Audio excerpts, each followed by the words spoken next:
Assalamualaikum warahmatullahi wabarakatuh. Kembali lagi saya Utami Rizky Umar dari angkatan 26. Pada hari ini hari ketiga sesi pembelajaran agenda 2 dengan materi berakhlak.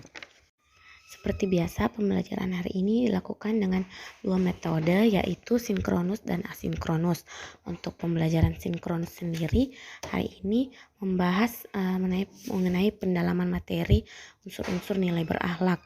Sedangkan untuk asinkronus, yaitu pemberian tugas oleh fasilitator. Ada dua tugas individu. Yang pertama itu mengenai refleksi nilai-nilai berakhlak yang ada dalam diri masing-masing. Kemudian apa saja upaya untuk membangun budaya-budaya berakhlak di satker penempatan kita masing-masing. Untuk materi sinkronus hari ini, fasilitator tadi menyampaikan pendalaman lebih ke nilai loyal dan akuntabel, di mana loyal itu terlihat seperti susah diterapkan dalam diri kita sebagai ASN. Namun sebenarnya sangat mudah jika kita menanamkan nilai-nilai Pancasila pada diri kita sendiri untuk menjalankan kehidupan sehari-hari. Beberapa aspek yang dapat mempengaruhi loyalitas seseorang terhadap organisasinya itu antara lain mungkin hubungan pribadi. Misalnya seseorang ini terlalu akrab kepada atasannya sehingga dia rela melakukan semua instruksi atasannya tanpa melihat apakah hal yang dilakukan ini benar atau tidak. Atau misalnya dari sisi aspek tanggung jawab, seorang pegawai itu harus memiliki rasa tanggung jawab agar dapat melaksanakan tugasnya dengan baik dan tidak ada niat untuk melakukan penyimpangan. Dari sisi akuntabel, misalnya seorang ASN itu wajib menjalankan semua tugasnya secara bertanggung jawab dan juga jujur. Misalnya saat melakukan pekerjaan perjalanan dinas harus mempertanggungjawabkan semuanya secara real sesuai dengan penggunaannya. Untuk sesi pembelajaran asinkronus hari ini yaitu tugas refleksi diri nilai-nilai berakhlak yang ada dalam diri kita. Saya sendiri sebenarnya sebelumnya sudah bekerja di sebuah BUMN, di mana kita tahu sendiri BUMN ini memiliki core value akhlak. Namun di akhlak di BUMN ini huruf A pertama itu adalah amanah. Mungkin tidak jauh beda dengan akuntabel atau berorientasi pelayanan yang pada ASN itu berakhlak. Namun menurut saya dari yang nilai-nilai berakhlak yang ada dalam diri saya itu tidak jauh beda dari yang ada dari kantor sebelumnya, di mana saya sebelumnya ditempatkan di bagian pelayanan. Saya sangat dekat dengan masyarakat langsung karena saya adalah garda terdepan dari perusahaan, penyambung tangan perusahaan dengan masyarakat. Saya yang melayani korban-korban secara langsung. Saya melakukan kunjungan ke rumah sakit, saya berinteraksi dengan korban, dengan keluarga korban, dan juga saya yang mendengarkan segala kesulitan yang dialami oleh korban untuk menjadi pembelajaran bagi saya untuk melakukan perbaikan secara terus-menerus sesuai dengan nilai-nilai yang ada dalam nilai berorientasi pelayanan. Untuk dari sisi nilai adaptif, saya selalu melakukan penyesuaian dengan perubahan yang ada.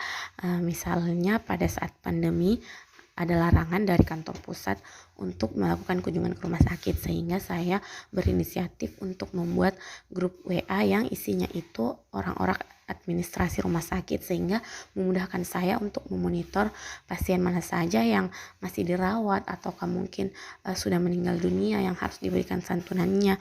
Dan hal ini sangat efektif menurut saya, dan ini berjalan sampai akhirnya pandemi mereda dan bisa memudahkan pekerjaan saya sendiri, karena setelah pandemi saya sendiri juga sudah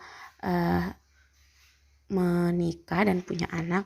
Saya kebetulan masih menyusui anak saya, dan untuk mobile kesana kemari itu saya belum terlalu mampu karena saya harus melakukan pompa ASI, di mana Kalau di rumah sakit itu mungkin tidak steril, sehingga dengan inovasi saya ini yang membuat pekerjaan saya lebih efektif, bisa membantu pekerjaan saya menjadi lebih mudah. Sedangkan untuk tugas asinkronus yang satu itu mengenai upaya-upaya yang harus dilakukan untuk menumbuhkan budaya berakhlak di satker penempatan kita. Berhubung saya sendiri belum berangkat ke satker, jadi mungkin saya kurang tahu bagaimana kondisi satker saat ini di perwakilan Papua. Namun kebetulan karena suami saya itu sudah ada di BPK Papua, jika melihat dari sisi luar, saya sebagai orang yang belum pernah ke satker, karena kan sebelumnya saya itu bekerja di Jasa Raja, saya mendapatkan fasilitas asuransi in-health dari perusahaan, di mana suami dan anak saya itu ditanggung oleh perusahaan. Namun setelah saya resign, in-health saya otomatis berhenti. Jadi waktu saya kerja itu yang in-health itu saya, anak-anak saya dan suami saya, dan sedangkan suami saya di BPK itu tidak mendaftar in-health karena mungkin double. Jadi setelah saya resign, in-health saya diberhentikan. Nah, suami saya itu sudah mengusulkan untuk mendaftarkan saya dan anak saya 2 orang untuk in-health di BPK. Namun sampai saat ini belum ada info terupdate dari suami saya, yang saya kayak mungkin setiap seminggu saya tanya kembali, in-health-nya sudah ada belum?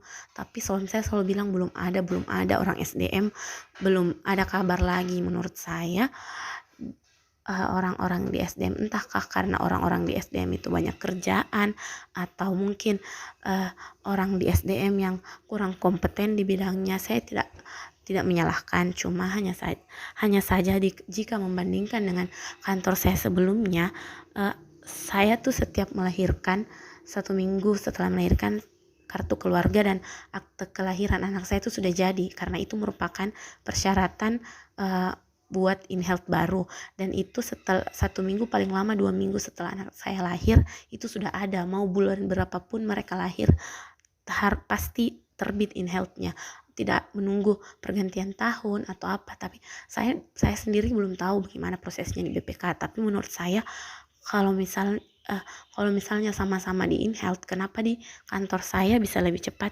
dibanding di BPK? Sedangkan kita tahu sendiri BPK kan instansi besar, masa mengurus in-health bisa selama itu? Itu saja sih kalau menurut saya, yang mungkin budaya-budaya yang harus lebih ditekankan di perwakilan Papua itu, terutama di bidang SDM, yaitu orang-orang di SDM mungkin harus lebih kompeten, atau mungkin lebih berkolaboratif, lebih intens menghubungi ke asuransi in-health, atau mungkin lebih memposisikan diri berorientasi pelayanan kepada pegawai lainnya. Jadi misalnya SDM itu ya sifatnya harus melayani pegawai, karena itu adalah tugas pokoknya mereka. Menurut saya pribadi sih, Pak. Terima kasih. Mungkin sekian yang bisa saya sampaikan.